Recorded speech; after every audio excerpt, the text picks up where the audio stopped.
So it's mid-October and the weather is actually still pretty nice. We've had a few rainy days, but fall in the New York City area, autumn in the New York City area is probably one of the nicest times to ride.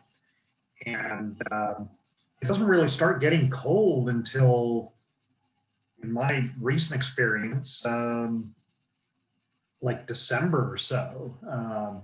September, October, and November, just really nice times to ride, except for the maybe long, cold, rainy days that we get. A little bit about Bike New York, if you are not familiar with us. We are a New York City-based nonprofit organization whose mission is to promote cycling as a practical, sustainable, and healthy means of transportation. We have a membership program. We have a Recycle a Bike community bike shop and mechanics training program for underserved youth. We have a variety of events which have not happened this year due to COVID, but we do have a virtual event happening this month called Spoketober. And then, of course, we have our education program, which actually the numbers there for that are incorrect. They're outdated. We've reached more than 24,000 people per year between, I'm going to say 2017 and 2019. And that accounts for at least 1 hour of contact per person. We're not just like handing out 24,000 safety information cards. It's actual classes and contact, summer programs, after school programs. We work with Department of Education to get kids on bikes during the school day as part of their PE classes. So in normal circumstances, when there's not a deadly pandemic going around, we are doing a lot. This year it's been tougher because of COVID, and so we have been doing mostly online type classes, and we have had a few in-person classes. So let's move on. You know, I'm from Nebraska originally. I've lived in New York City since the mid-1990s.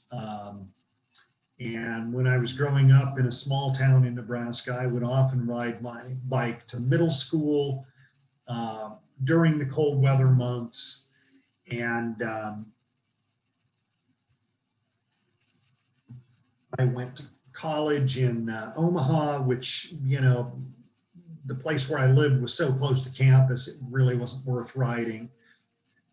But I went to graduate school in South Bend, Indiana, which gets a lot of lake effect snow from Lake Michigan.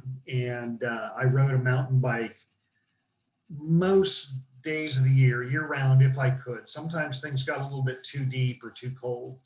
But again, South Bend's a small city and I was able to ride most of the year. I like to joke that as I get older, my presentation on winter riding would be one slide with one word, and that would be don't. But I don't really believe that. I just did a lead cycling instructor seminar this weekend in New Haven, Connecticut, and I assigned one of the instructor candidates with a bad weather cycling teaching assignment. That was his teaching assignment. And he asked everybody there, all the candidates, what's the longest ride you've taken in the winter? And I wanted to joke and say 4 feet, but that's not true either. I've even done 30, 40, 50-mile rides in the winter. My recent commutes over the last several years have been about 14 miles round trip. And before that, it was about 20 miles round trip. So what prevents you from riding during the winter? Obviously, bitter cold, wind chills, snow, ice,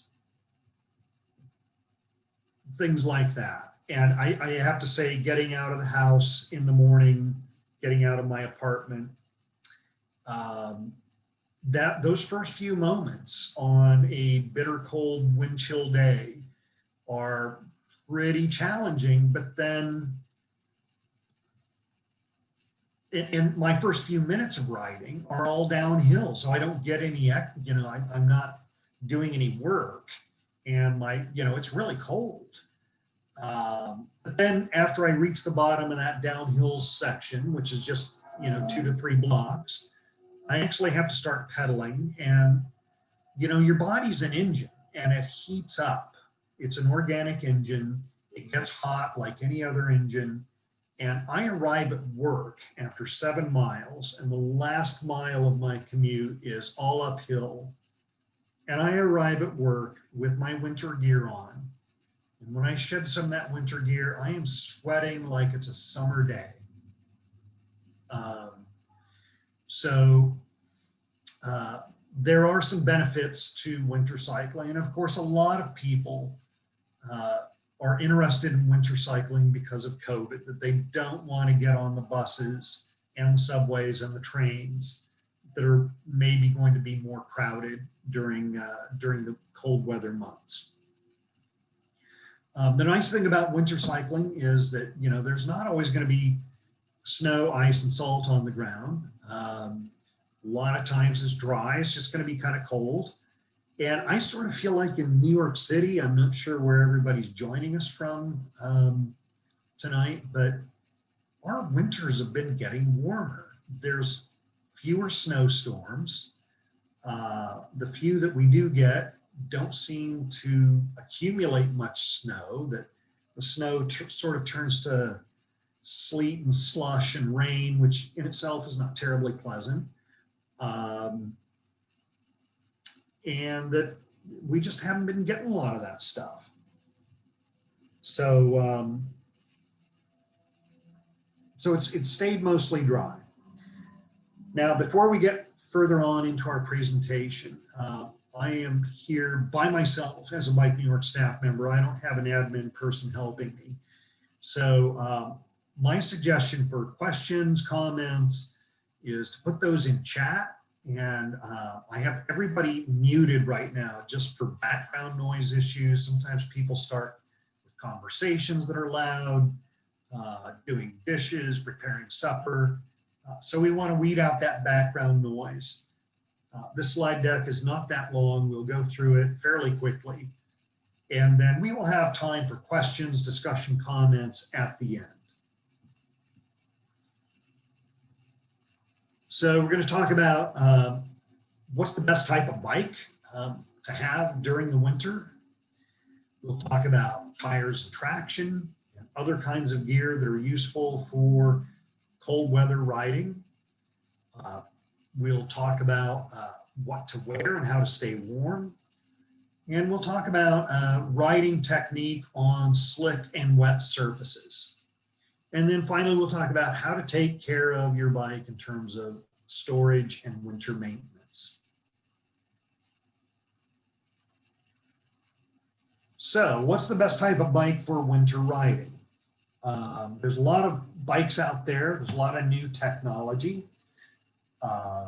We actually have a class called How to Buy a Bike, or Bike Buyer's Guide, and we're not going to get too much into the weeds tonight about the different types of bikes. But what I'm going to suggest is that, when things are dry, you can ride pretty much any type of bike. You can ride a road bike. You can ride a hybrid, a mountain bike, a folding bike, a single speed.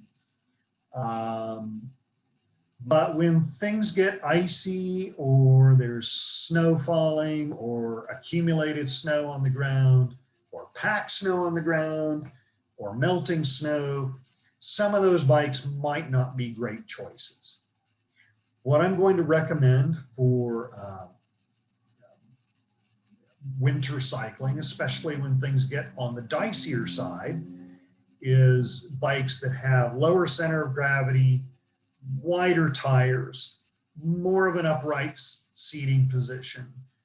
We're not trying to win the Tour de France or do a double century in the middle of a snowstorm or a northeaster. And better gearing options than some kinds of bikes, especially single speeds or fixed gears. So for your worst winter conditions, I'm not going to recommend a road bike, like a road racing bike, or even what's called an endurance bike, which is for like long distance rides. These are lightweight. The frames and forks on those bikes typically only accommodate tires maybe up to 25 millimeters wide, which is pretty narrow. That's less than an inch. And they're not going to accommodate tires that allow for knobbies or other kinds of tires that give you better traction. These bikes also aren't great for hauling a load if you need to put changes of clothes or your groceries or your laptop in a pannier. So in dry conditions, a road bike will work pretty well for running around in the city or riding, doing laps in Central Park, going up 9W to Nyack when the weather's clear and things are dry. There are a couple of categories of road bikes, though, that I think work pretty well. Cyclocross bikes are a type of road bike with spacing for larger tires. They tend to have tires that, whoops, what happened here? They tend to have tires that will allow for, they'll have tires that are knobby, getting you better traction in maybe snowy or slushy conditions. Cyclocross bikes, however, are still geared relatively high. They are considered kind of a racing bike. So you could also look at a touring bike or a new category of road bike called a gravel bike. Now, a gravel bike is like a do-it-all sort of go on dirt roads, go on muddy paths, do some bike touring, haul a load. They're pretty versatile bikes. And if you are a drop bar enthusiast, gravel bikes and touring bikes, you can put wider tires, depending on the frame, 35 millimeter, 45 millimeter, 650B diameter, which is like a mountain bike size, with even wider widths of tires. So I'm going to say a gravel bike and a touring bike will work pretty well. Now, I have ridden a road bike home in snowy conditions when, maybe it was dry when I left in the morning and the snow came down maybe in the afternoon, and that snow was light and fluffy. Like it didn't stick and get slushy and create a kind of a heavy concrete-like mix. And my road bikes were able to just kind of go right through that stuff just because it was powdery. But we don't seem to be getting those kinds of snowstorms in the New York City area in the last several years. Now, I've ridden mountain bikes a lot in the snow, and I think they work pretty well. I would not get a mountain bike like this, though. This is a dual suspension mountain bike. It's pretty complicated. It has a lot of pivots in the frame, and salt and grit from the sand and other stuff that the city puts down to, melt the snow is not going to interact well with the complex frame components of these types of bikes. So with a mountain bike, I would keep it simple, hardtail frame, no rear suspension, and even better, no front suspension. If you do have a front suspension mountain bike, it's actually getting kind of hard to buy a mountain bike that doesn't have front suspension. You really have to pay attention to the maintenance on that front suspension fork. Download the owner's manual for that type of fork from the manufacturer, and do what they say in terms of maintenance. If you take a bike like that out in snowy, slushy conditions and you don't clean it and maintain it with the salt and the sand and stuff, you're going to have a several $100 component just fail to work. So unsuspended hardtail mountain bikes are the way to go. And they come in 3 different tire sizes for adults, 26-inch, which is the old school size, 650B, which is some fairly larger size with fatter tires, and then what are called 29ers, which is the same size as 700C. And the nice thing about many hardtail mountain bikes without suspension, is that you can put a rack on most of those and haul your stuff with you so that you're not hauling that stuff on your back.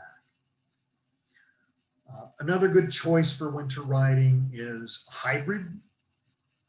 These are sort of like mountain bikes. Most of them have 700C diameter wheels, which is the road bike size. And but they're going to have fatter tires. The frames and the forks are built to accommodate wider, fatter tires. And you can put knobby tires on a hybrid. They'll give you a more upright ride. They have low gearing, and they typically have the mounting points, at least on the rear triangle back here, so that you can put a rack on there to haul your stuff, to haul your Thanksgiving turkey and your fixings from the grocery store to home. If you are living in New York City or other cities with a bike share system, that's also a good choice. You can, those bikes have wide tires. They're pretty stable. There's no maintenance upkeep for you. They don't take up any space in your apartment. They don't bring melting snow along with salt and sand and black stuff that comes with melting snow into your apartment.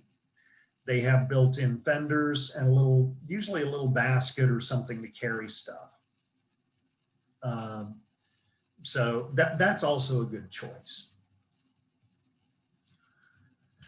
And then if you don't already have one and you have disposable income and space in your home or apartment, there's always the fat bike. The fat bike is a mountain bike whose frame has been redesigned to accommodate tires that are anywhere from 3 inches to 5 inches wide. And fat bikes they're really designed to ride in the snow and on beaches. And I mentioned mountain bikes with no suspension at all. Well, this is an example of one. This is what's called a hardtail frame. There's no suspension, and the fork has no suspension. And most fat bikes are sold with very knobby tires. They're really good for trail riding, but they're really good for snow riding too. They're very stable. They are not light unless you spend huge amounts of money. So that's a good choice too. I don't have a picture of one, but I'm also going to throw folding bike in here. Most folding bikes have 20-inch wheels. A few have 24. There's folding mountain bikes from Montague with 26-inch wheels, or even 700C hybrid wheels from Montague. Popular folding bike brands are Brompton, Tern, Dayhon. The thing about folding bikes is most of them have somewhat wider tires, like 1 inch to 1.5 inches. And so they're pretty good for traction. But the other great thing about folding bikes, as opposed to some of these others, if you live in New York City or another city with mass transit, trains, and like subways, and suburban transit trains like Metro North, Long Island Railroad, New Jersey transit trains. Folding bikes are welcome on those train systems usually, at least in the New York City area, 24/7. Whereas, say, a standard issue mountain bike or hybrid, there are rush hour restrictions on full-size bikes. So a folding bike makes a good winter bike because worst comes to worst, weather is bad, you biked in, it turns south on you or north, so to speak. You can always take your bike on the train and get yourself home. Okay, let's talk about tires and traction. So if you haven't already picked up on this, wider is better in wintertime. You're going to get a lot more moisture, wet leaves, slick surfaces, and which we'll go over. And wider is just better for winter cycling. It does slow you down, but you want some width, especially for traction in snowy, icy, and wet, slick conditions. If you are riding in snow and ice, you want knobby tires. And you'll see this tire is actually a studded tire. It has little inserts, steel inserts that grip the ice better than just like regular knobbies. So you can buy studded tires, and I believe there's even a do-it-yourself, create your own studded tire video on YouTube somewhere. Cyclocross tires, you just don't want tires that are slick. You want tires that have a little bit of tread to them, something that can shed packed snow as you are riding along. So cyclocross tires, most gravel tires are also pretty good choices. You want some tread. There's even a do-it-yourself chain system, and it looks like somebody went to a hardware store and bought small links of chain and looped those around their knobby tire with zip ties. And it looks like they have some sort of a cord or cable going through that. I'm not sure what that's for. Now, if you're going to do something like this, and I should have mentioned this in best bikes for winter cycling, obviously your rim brakes are not going to work with something like this. You have to have disc brakes. And this is another thing I'm going to recommend for winter biking is disc brakes stop faster, especially in rain. Rim brakes take a little while to wipe moisture and water off the rim. And if you're riding around in the rain, you might have noticed this. You squeeze the brakes and it feels like nothing is happening for several seconds until the brake pads wipe all that water off the rim, and then they start gripping. That water acts like a lubricant on the rim. Disc brakes really don't have that problem so much. So disc brakes are really better for winter cycling, especially in the rain. Now, there are two types of disc brakes: mechanical, which use regular brake levers, and a regular brake cable. And they're pretty powerful, but they're not as powerful as the other type, which are hydraulic, which use a special cable, a special caliper, a special hose that has like mineral oil or some kind of brake fluid. Now, having such powerful brakes has its cons. If you are riding on a slick surface and you brake hard, with any type of brake, you're probably going to skid and lose control. And I think it's probably easier to do that with hydraulic disc brakes. So just my thoughts on that.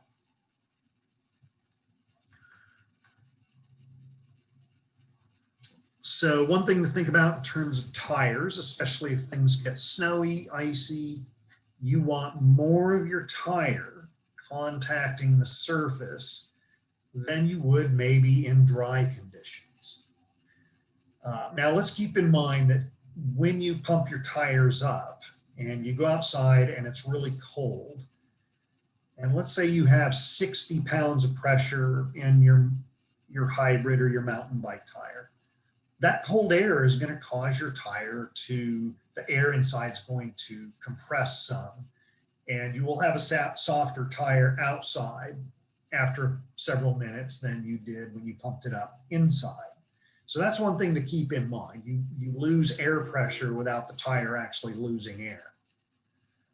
The second thing to keep in mind is in snowy and icy conditions, you do want more of the tire contacting the surface than you would in dry conditions.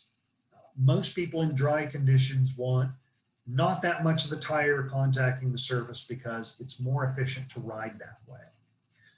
But in snowy and icy conditions, more surface contact of the tire, which means lower pressure, gives you better control and better traction.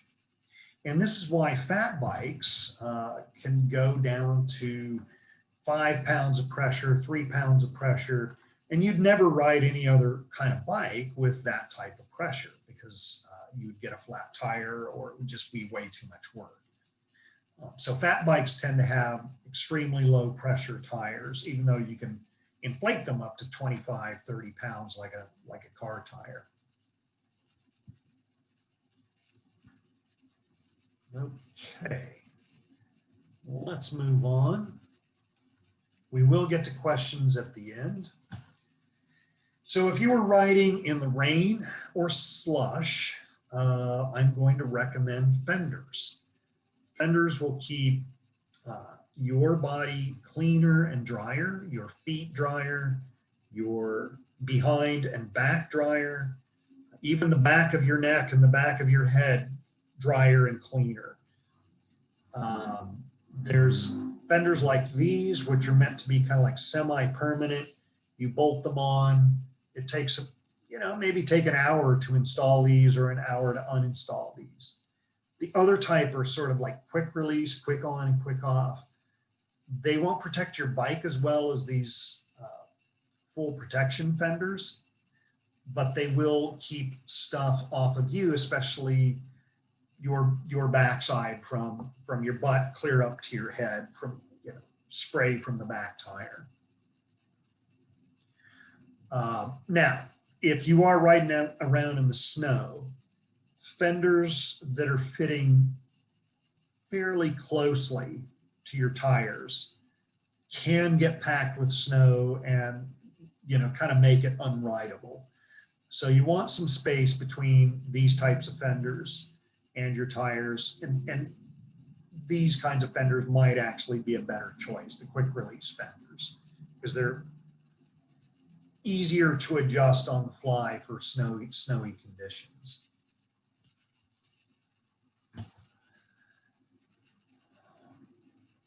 Even now, mid-October, it is starting to get dark early. If you leave work at 5:30, it's already getting dusk out. So you want to make sure when you are riding home at night or early in the morning that you are visible on the streets and roads. And it is state law in New York State and New Jersey that cyclists use a white front light and a red rear light. You see a lot of cyclists getting that wrong and putting their red light on the front, which can confuse drivers and give the impression that you are going in a different direction than what the driver sees. And so you don't want to confuse drivers with the direction you're going in. Please put that white light on the front and the red light in the back. Make sure the batteries are fresh and strong. If you are using a very high-powered light, there's kind of an arms race of lights out there right now with 700 lumen, 1,000 lumen, 1,500 lumen. Those can be useful for, really dark areas, but please make sure if you are riding on a bike path to Aim your light down to the path in front of you and keep that light on steady. Please do not use a high power light on flashing mode, because what it's like for the cyclist coming towards you is a strobe flash going off in your face. If you don't like a flash going off in your face every millisecond, then please don't do that to other people. It is seriously not a cool thing to do. We also recommend wearing bright retro reflective clothing. A lot of winter clothing is manufactured with stripes, accents, stuff on the shoes, winter cycling shoes, that is retro reflective. You can go to Amazon, Harbor Freight, places that sell safety vests for construction workers, and get one of those orange, yellow, or day glow green vests that have the big retro reflective stripes on them. And those will make you really, really visible. You'll notice a lot of New York City food delivery cyclists are using those. They are not a substitute for lights, though. Please use lights. Reflectors are required by, I believe, the state, this Consumer Product Safety Commission.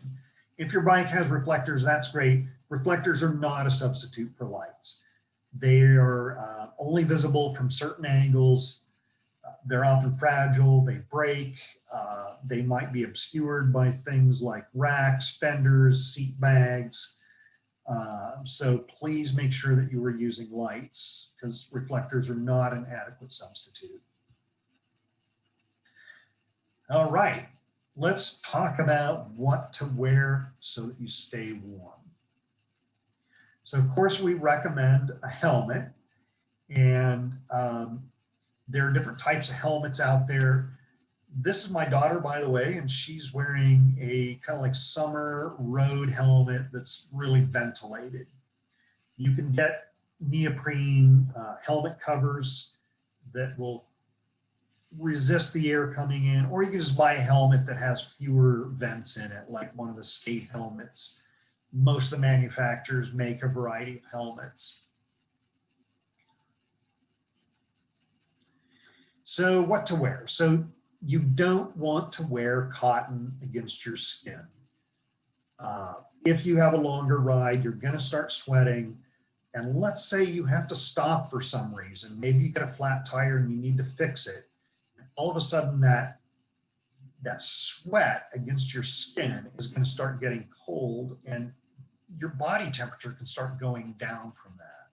You want to use a technical fabric or wool, which wicks sweat away from your skin. So your strategy here is to dress in 3 or 3+ layers.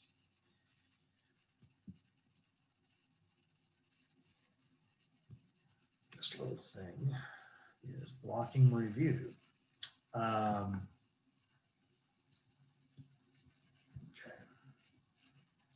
So your first layer is your base layer, and that can be relatively light. And that should be a technical fabric. There's a variety of different types of fabrics out there. Synthetic, lycra is one, wool is another one, but you don't want cotton. Then you want some kind of an insulating layer. Really what you want to keep the warmest is your core, from your hips up to your shoulders, your head, and your extremities. I worry less about my legs, so I'll put an insulating layer like tights, fleecy tights against my legs for the coldest temps, and then maybe some, oh, I forget what they're called. They're like calf-length biking pants that are tapered down just below the knee. And that keeps me pretty warm. My legs tend not to get all that cold. Although when it's really brutally cold, I do wear a fleece layer against my legs, full length. So you can wear a variety like a wool sweater or another technical layer over that layer that's against your skin. A vest is a good option if you don't want if you want better arm movement, just to keep your core warm. And then finally, depending on the conditions you're riding in, you want some kind of a shell outer layer. If it's not all that cold, like for me, 32 degrees is not that cold. And so I may not wear a shell. I may just have 3 kind of like insulating layers on. But if it really gets super cold with wind chills or rain or snow, I want a shell layer to break the wind so that wind isn't coming through my insulating layers. And if things are wet outside, I want a waterproof shell. And oftentimes these biking jackets, these shells come with reflective stripes and they're in bright colors for bad weather visibility. You really do want to be bright and visible in daytime bad weather. Gore-Tex is probably considered the gold standard of, waterproof jackets because it's considered to breathe very well. It will wick moisture away from you while preventing cold water, cold rain, cold snow from coming in. And then of course you can wear rain pants, ski equipment, ski clothing. If you don't want to pay for bike clothing, which can be kind of pricey, is a good way to go in terms of waterproof clothing to keep you warm and dry while you're cycling. So that covers your core, your legs. But let's talk about your extremities. It is really, really miserable, even if your core and your legs are warm, if your extremities get cold, if your fingers and your toes, your ears and your nose get cold. And I've been on rides where I was inadequately dressed. I thought I was getting frostbite. And we're talking maybe a 15-mile ride into work, just because it was so cold. Your average mountain bike and road bike shoe for the summer has a lot of ventilation in it. And if you look at the ventilation under a bright light, you can actually maybe see your fingers through that fabric ventilation. It just provides no warmth whatsoever. So I would recommend maybe a base layer of a technical fabric or wool if you're using gloves. And then you can use like a skin glove, like deer skin or leather. And that'll get you down to pretty cold temps. Or you can go fancier with Thinsulate or Gore-Tex type gloves. I really prefer mittens when things get cold. Your fingers stay together, which help keep them warmer. And you can still manipulate the controls on the bike pretty well. They're not surgical instruments or a keyboard. They're pretty easy to use with mittens on. Or you can get these lobster type gloves. Again, go for waterproof and wind resistant. There are a variety of materials. I mentioned leather, elk skin, wool as a base layer, and then you put something else on top of it, or just buy a single shot, heavily insulated glove. The ski world, again, is kind of your friend here in terms of buying cold weather gear, although the biking world is also making cold weather gear. And then keeping your feet warm. So if you are using clipless pedals, you can buy winter cycling shoes. And if you have the bucks for that, that's what I'd recommend doing. I have tried using these toe covers, which will keep you warm up to a point, and they're good for the ventilated front part of road and mountain bike shoes. I've tried using booties.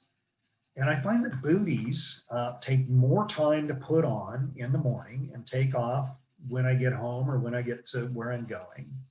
And if there's snow on the ground and you end up having to push your bike a little ways, booties are just really not the thing to have on. Snow starts getting up underneath where the cleat is, starts packing itself in there. Your feet actually start getting wet. They are the worst. I tried this a few times, had bad experiences with booties in the snow, and I said, no more booties. If you are biking in just like cold, dry weather, you can use booties or these toe covers. But I went with Gore-Tex insulated cycling shoes. I think mine are from Northwave or another brand. Now, if you don't use clipless pedals, like you just use regular platform pedals, I would go with insulated hiking boots. And if you were riding around in wet conditions, you could get those rubber coated, I forget the brand. You see people using them in New York a lot. Just they're rubber boots that go up calf length. And a lot of them are insulated on the inside and they keep you super dry.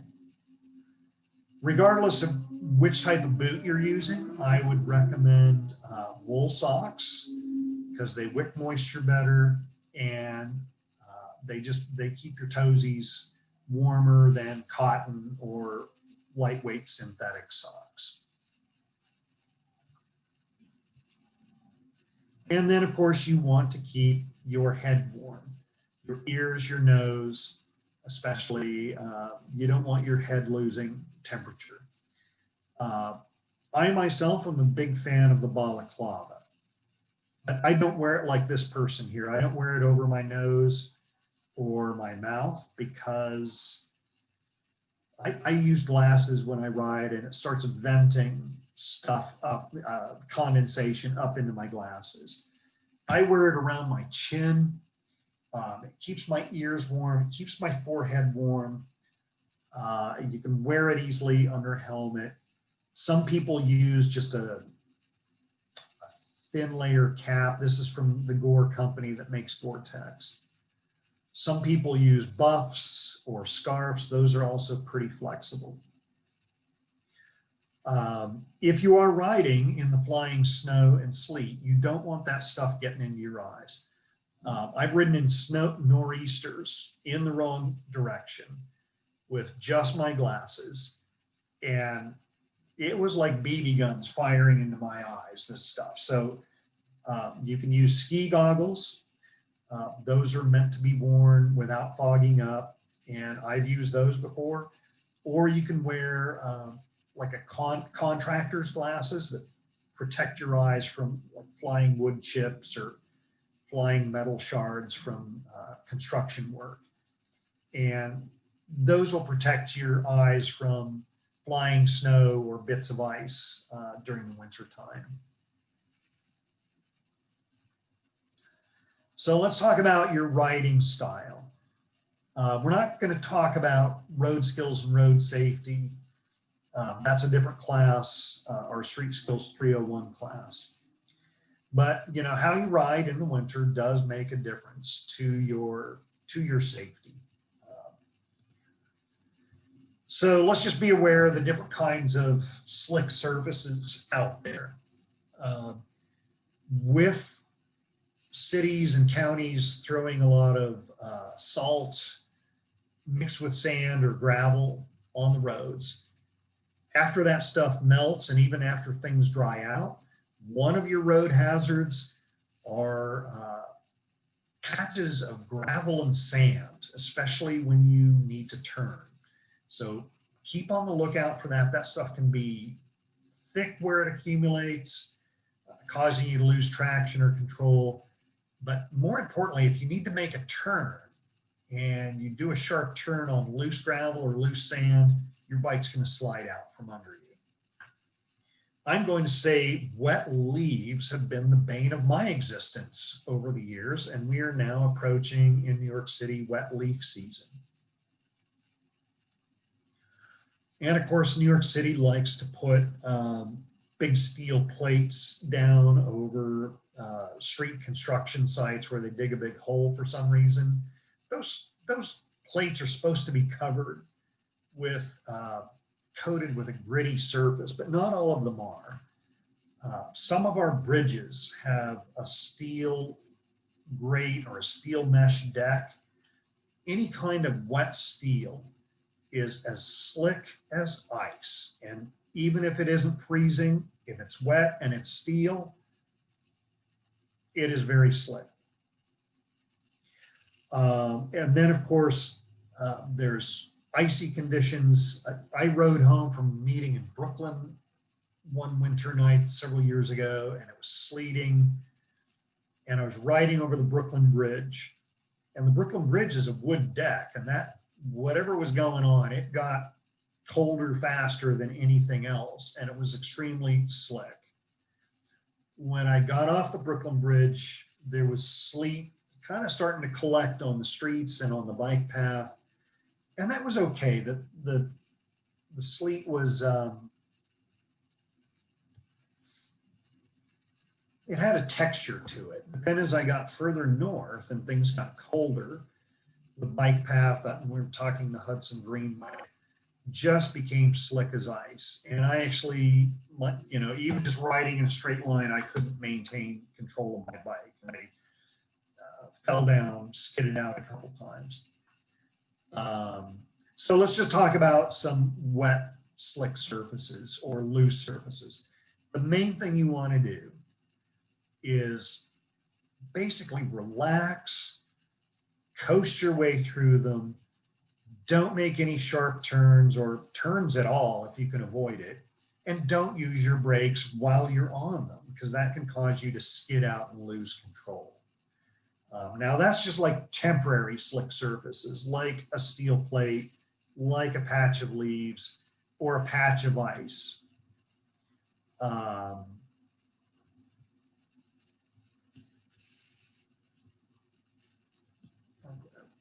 The main thing is to just kind of like relax and coast your way through it. If it's a little bit longer and you have to pedal, you want to shift into an easier gear. You don't want to be putting a lot of muscle into the pedaling because that can cause your body weight to shift and cause you to, you know, lose control on a really slick surface like ice.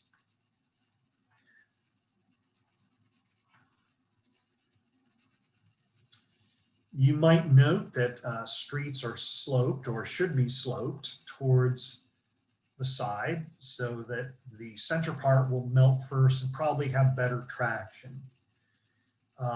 In snow that's getting packed down, I often try to ride, depending on the type of snow, I often try to ride in the car tracks, if car tracks have already crossed over that street. If it's powdery snow, however, I avoid the car tracks because they are slicker than the powder that's just sitting on top of a cold surface. And my bike will go right through that powder, no problem.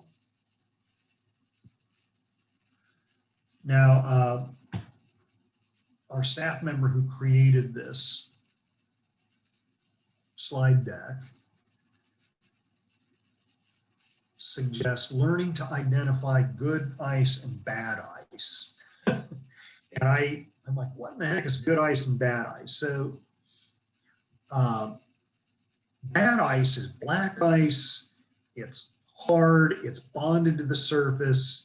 It can be smooth, or it might have a little bit of a ripple texture to it. It might be like if we're having an ice storm, or if you're in a situation with an ice storm, that's probably a day you don't get on your bike. If you just have, you know, any paved surface that's collecting ice.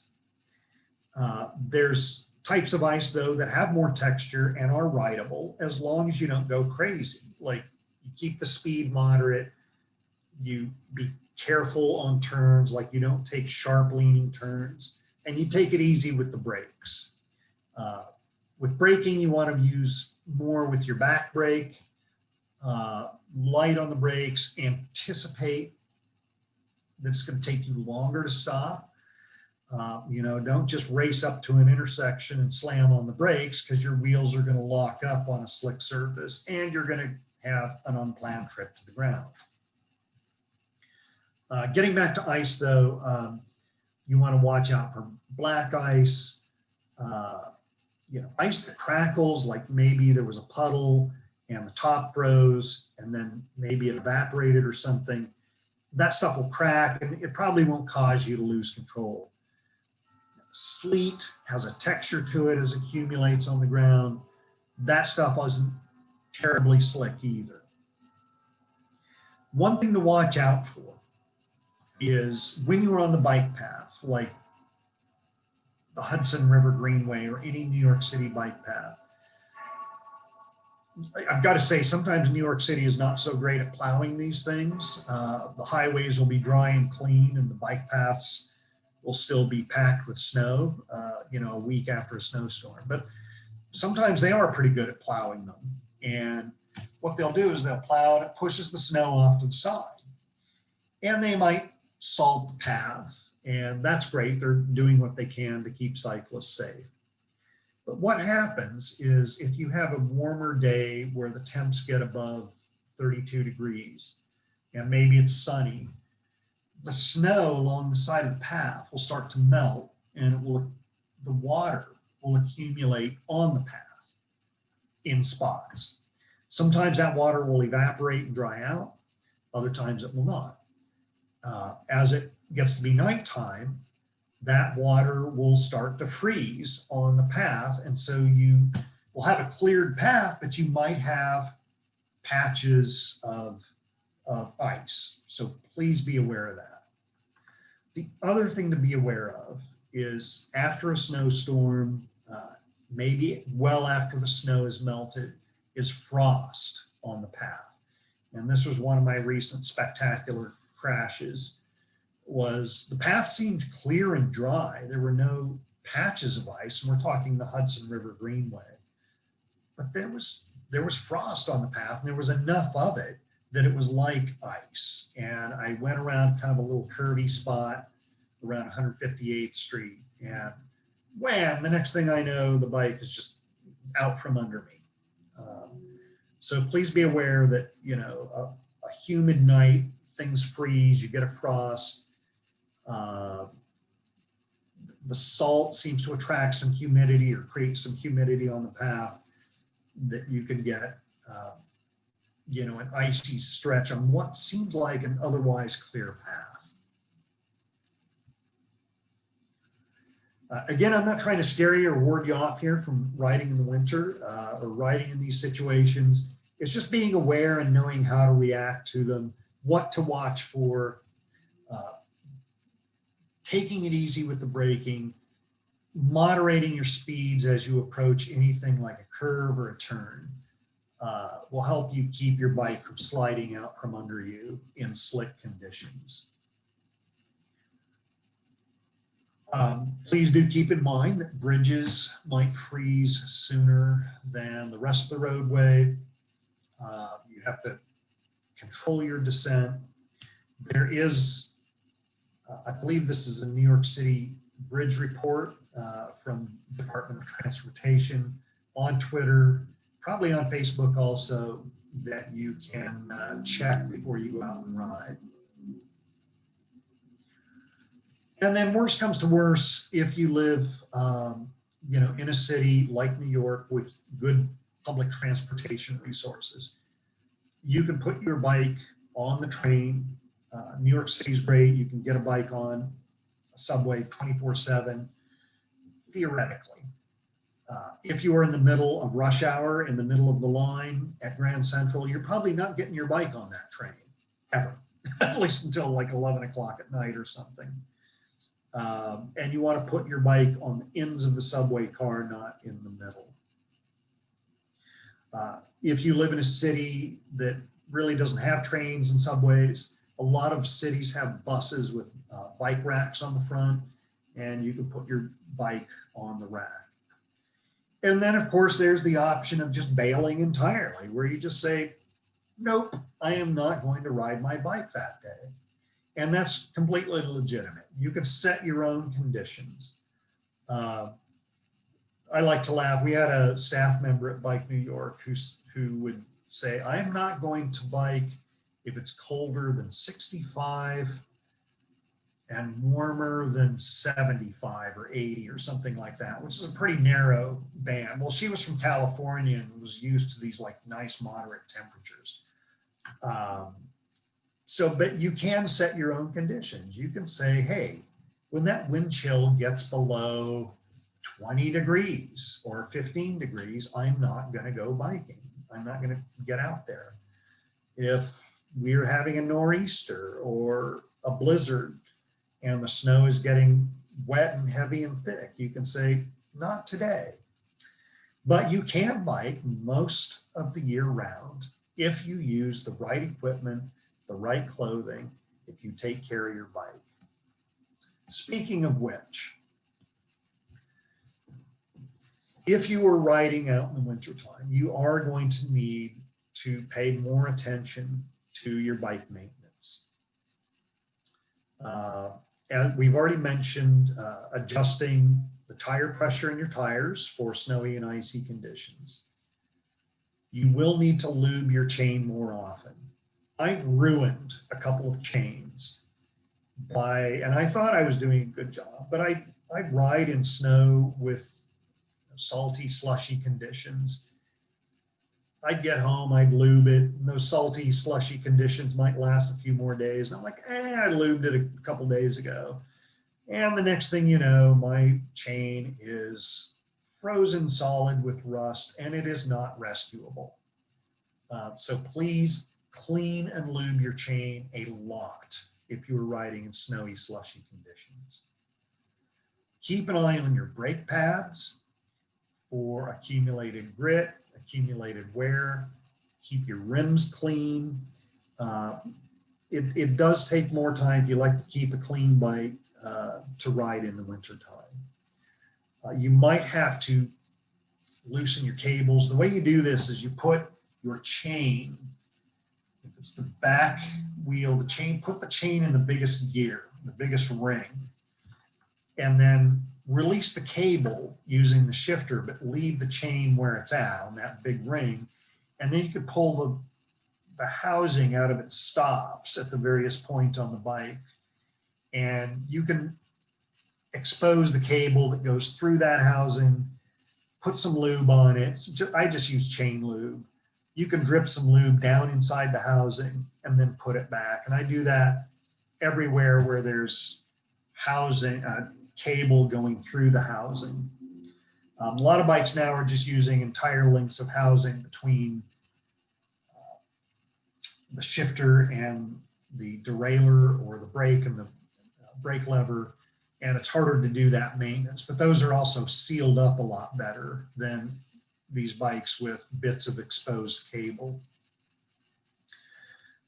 If you have a steel frame, please clean it.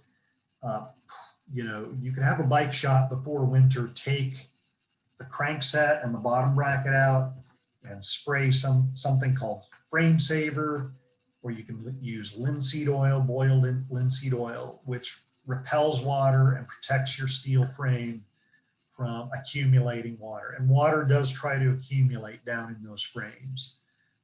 It can drip through holes that are bored in the frame for when they weld it to allow hot air to escape.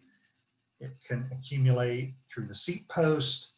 It can accumulate in any kind of hole in the frame, even where there's threaded bolts, threaded bottom bracket.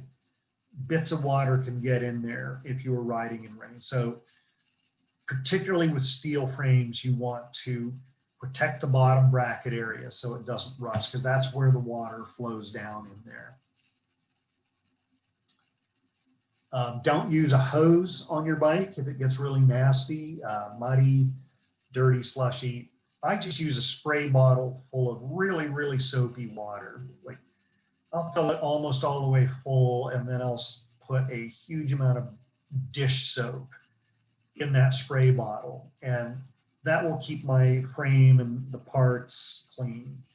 In terms of the chain, I use Simple Green or a citrus-based cleaner.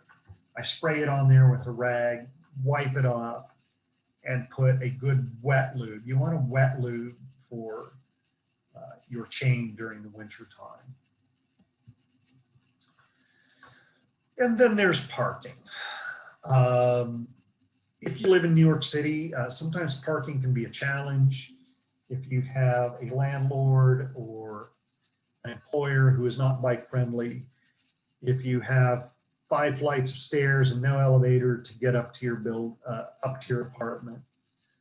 But during the rain and snow, parking your bike in that stuff outdoors is really hard on your bike. Please do try to bring it inside. Maybe store it in the basement locked up. Check with your landlord. If you have a parking garage nearby, that keeps it out of the weather. You might have to pay a few bucks, but it's well worth it to take care of your ride.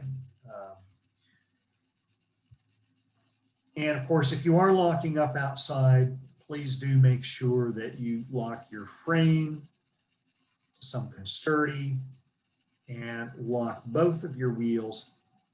I lock up for short periods of time. I really don't recommend locking your bike out for hours and hours and hours on end in New York City. Indoor bike parking, indoor bike storage is much better for your bike's condition, and it keeps it out of the eyes of thieves. Finally, I already mentioned one resource, the New York City Bridge Report, but there's this website, I think it's out of Minnesota. And Minnesota and Wisconsin, North Dakota, those folks know about winter cycling. So it's called icebike.org. You can get a lot more advice from that website. And of course, if you want to know about bikes on mass transit during the winter time, look up the bike rules, like bikes on Long Island Railroad, bikes on New Jersey Transit, and you'll find the rules that they have, the times that they allow full-size bikes on and when they don't, what their rush hour times are.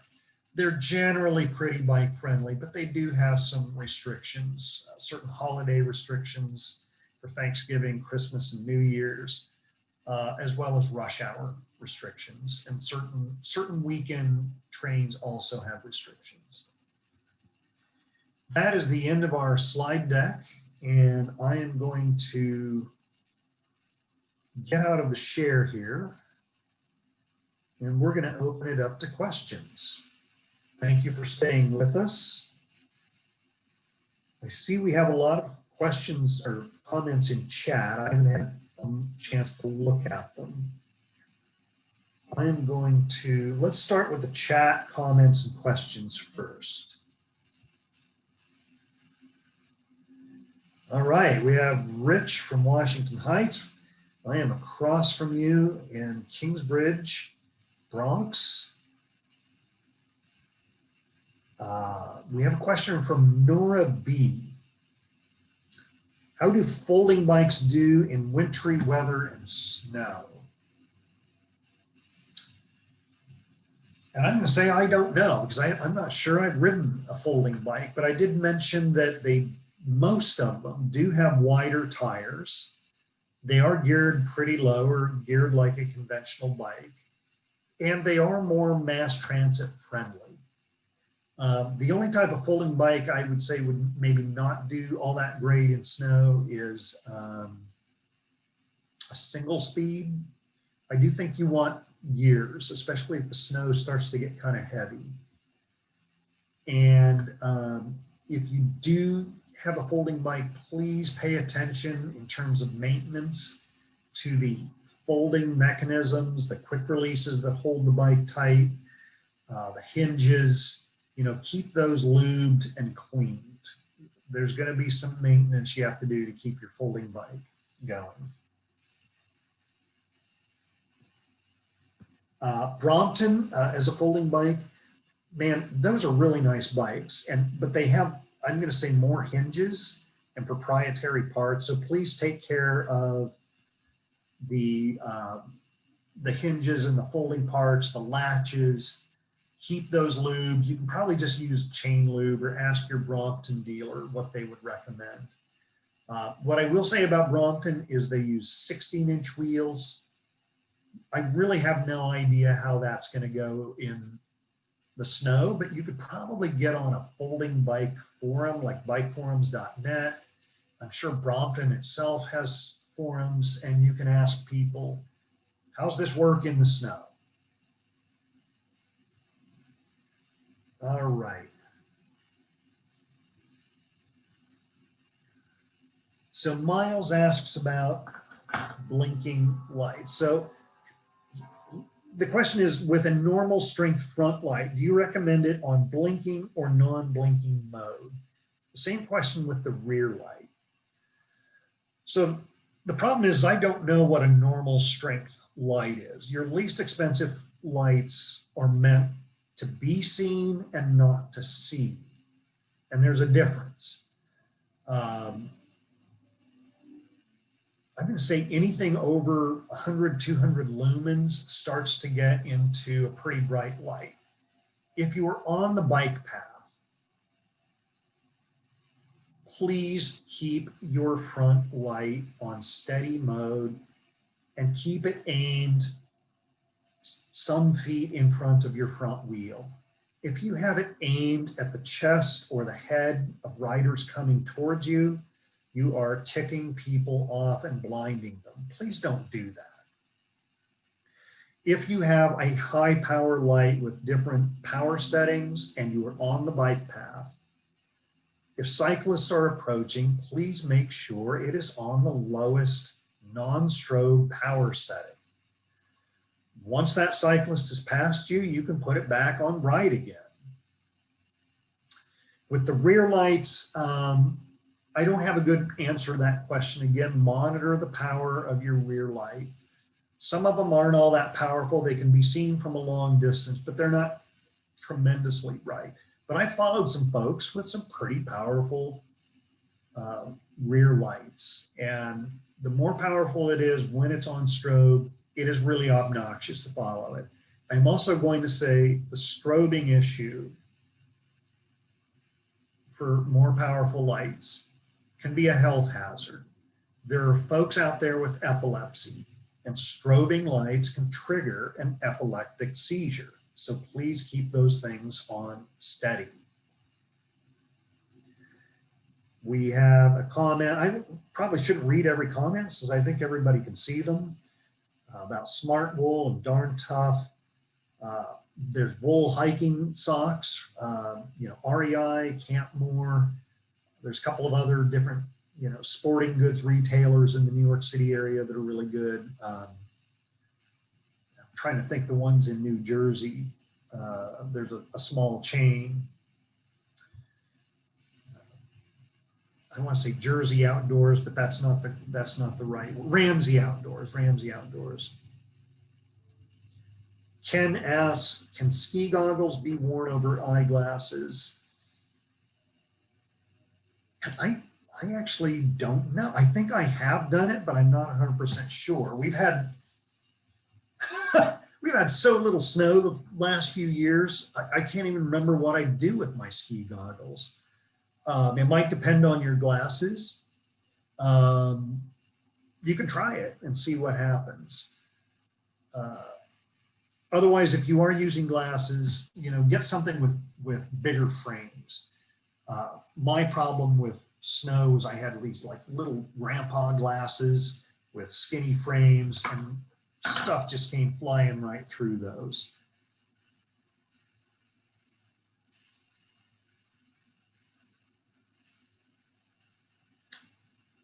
Okay, Fred asks, in the rear, isn't the biggest gear in the smallest ringer cog? So when I'm saying the biggest gear, I'm talking physically by eyesight.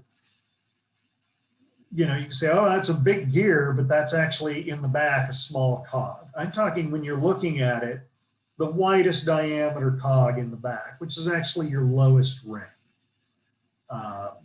The same on the front. If you want to work on lube your cables, you put the chain on the biggest chain ring, and then you use the shifter to release the cable.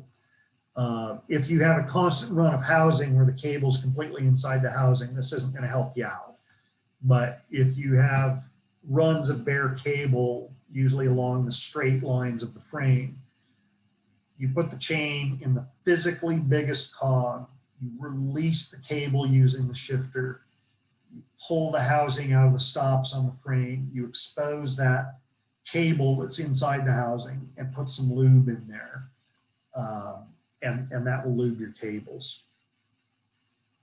And then you have to put it all back together and put your gear shifter back in the same position where the chain is at.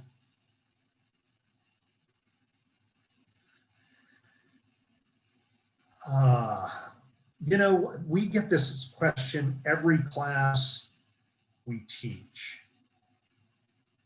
I could teach a class on bike movies and I would get this question. So the question is from Fred. Any update, please, on when bike shop inventory will catch up and expand? It's bad. You know, most of our bikes and the parts for them are produced in Asia, Taiwan, China, Southeast Asia, and COVID interrupted production and also interrupted transportation. And what I'm hearing now is that there's huge back orders lasting into the spring. Like if you order a particular model of a bike, you may not get that until the spring. It's just bad. So, you know, you have to check with your bike shop, check with, you know, if you're ordering from a place like Bikes Direct or Dick's, which is maybe a step up from your big box stores, on when they're expecting, but it's just not looking good.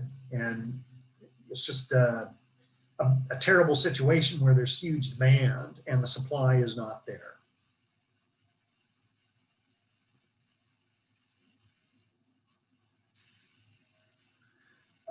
Christine asks, is the presentation available on the bike website? So we have this virtual bike education resource hub. If you go onto our website, which is bike.nyc, and you go to education, the top choice under education is virtual education resource hub. And I believe we are saving some of the recordings of these classes in that resource hub. However, if you signed up for this class, you will get an email from a nice lady named Chantal within the next few days with a recording of this class. And that will include the comments, I think, and the slide deck. It'll be like a video recording. All right, so that gets us through our questions in the comments. I'm going to unmute everybody, or no, I can't unmute you, but I can give you the option to unmute yourself. Let's see if that took. Yes, if you want to unmute yourself and ask a question verbally, that would be great. We'd love to hear from you.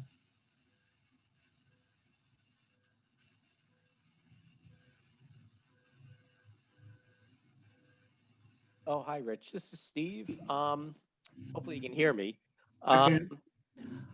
Just another question. I hate to be beating the white strobe light issue so constantly, but is it okay if you are out in traffic and you're trying to be visible and using the white bright strobe lights? Because I do that and I tend to ride, you know, right at dawn. It's kind of dark and I'm trying to maintain visibility. There are no other bicyclists. I'm basically by myself and the cars, and I want the cars to see me. I mean, I think it depends on the power of your light, okay? If you go on eBay now, there are lights that are just like, oh my God, a freight train is coming towards me or an airplane landing. And I might have one of those. And, you know, even with drivers on the street, I would be careful. Okay. mean, I'm a person that's sensitive to strobe lights. They make me ill enough that I basically have to cover my face when there's a strobe light in front of me, including at theaters and things like that. A slower flash is better than a faster one, at least in my case. If that's something that you have control over, I don't know. There are Okay. lights that are reasonably powerful that have a mode that is steady, but it has an intermittent strobe to it. Like it'll flash every 5 seconds. It won't flash on and off. It'll add a little extra burst. And I think those are somewhat less obnoxious. There is absolutely no reason to be using a light of any power, at least a front light, on flashing mode on a bike path. Mhm. And Oh, I agree. it really should be considered Mhm. for etiquette and rudeness to do that. It for people who have, as I mentioned, epilepsy, it's a health hazard. So please don't do that. Drivers can also have epileptic seizures. So with something that's really powerful, I would be careful about using a powerful light on strobe mode or flashing mode, even on the road. During Okay. daytime, it's probably not as bad, but you know, you have to monitor what is the power of your light. There are inexpensive lights that don't even like hit the lumen stage, or they're just very few lumens. And if you put them on flashing mode or the batteries are halfway dead, it's not that bad. And so there are some people who come towards me with these flashing lights, and I'm like, well, that's no big deal. But then, you know, there are other folks who are coming toward me. I'm like, what, did you get a searchlight from a Navy surplus battleship to put on your bike? I mean, you know, come on. Why do you need that on flashing mode? No, that's great comments. Again, it's just for visibility. I'm trying to be seen. I'm trying not to get, Yeah. run Well, off the road. there's other ways to do that besides Mhm. the flashing light, though. Yeah. Okay. You know, people may think it's geeky, but those contractor vests that, and they don't, most of them don't provide insulation, but just a mesh vest with some retro reflective striping on it, those are pretty darn visible. Yeah. Okay. You know, the other thing you could do is put your high power headlight and match it with an inexpensive, you know, light that does strobe. It's not all that powerful, that gets people's attention, but doesn't kill oncoming cyclists with a, you know, black Mhm. radiation. Okay. Thanks. Yep. Other questions?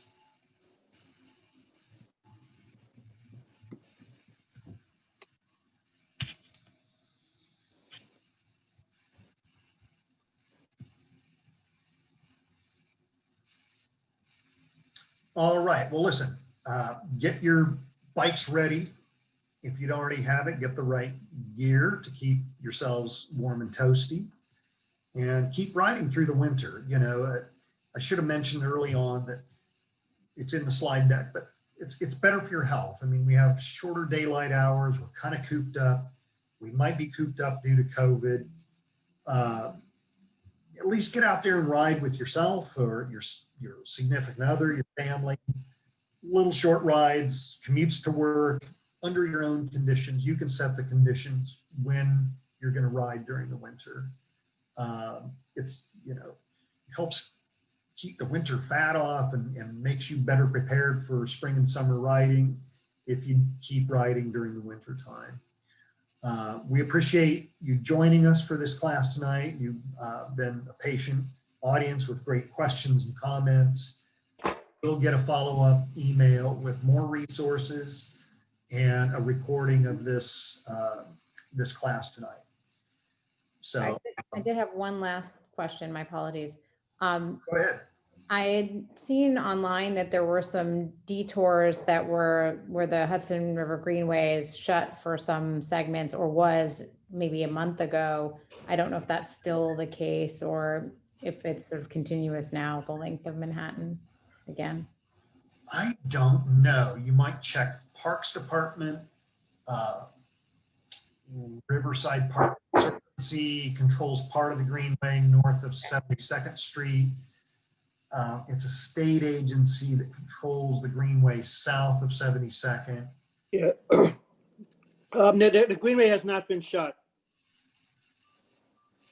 Oh, interesting. So it was a plan and then they didn't do it. Yeah. Apparently, it's delayed. They were going to do it October 1, but it hasn't happened yet. Who knows? It could happen, tomorrow, any day in the near future. But at the moment, it's apparently on hold. Oh, that's interesting. Thank you. Do you know which section or sections we're talking about? Yeah. Right above basically 100th Street to 125th Street, the Cherry Walk. The Cherry Walk, yeah. Yeah. Yeah, that's not great. There's no exits from that section, and you can get through Riverside Park up to about 116th Street. Yeah. At I'm the studying next, Inwood, so it's really a question of how far down can I get? yeah. There is a route, like our offices are at 116th and Riverside Drive, and when I go home, I am on Riverside Drive until about 135th. It's not bad. The road's pretty wide, and at 135th, I cross Riverside Drive, and there's a path there that goes down the hill, and then you have to loop back, and it lets you back onto the Greenway at a kind of a little dog leg at the very south end of that water treatment plant in Riverside State Okay. Park. I forget the name of the street. It's like 12th Avenue or something like that. It's underneath that overpass with kind of an ornate series of steel arches. I will look for that. Yeah. So what you would do, like if you were going north on the Greenway and that section's closed, you get off the Greenway around 103rd Street or so, and you go up to the next level. And it goes, but you're not on Riverside Drive, you're still in the park, and you go north. If you go to the tennis courts, clear at the north end, you've gone too far because it dead ends. But there's a ramp up around 116th Street. No, that's wrong. 116th Street. And then you're on Riverside Drive, past Riverside Church, past Grant's Tomb, less than a mile probably, or maybe a mile at most. You're going over Manhattan Valley on that kind of bridge or viaduct. And then at 135th, you cross Riverside Drive. You get back on, there's a path along Riverside Drive that then ramps down back to the Hudson River level. All right, I'll take a look for that. Thanks. Yeah. It's really only a mile. It's not ideal. You have to do some climbing and descending and stuff, but that's probably the shortest on-road route to get you around that detour. I mean, hopefully they'll repave the Cherry Walk. It is in the worst condition. It's just really kind of brutal to ride that section, even though it's a beautiful section. All right, everybody, I'm going to call it a night. Safe riding, stay warm, stay healthy during the winter. Please join us again for another class. Good night. Thanks. Again. Take care.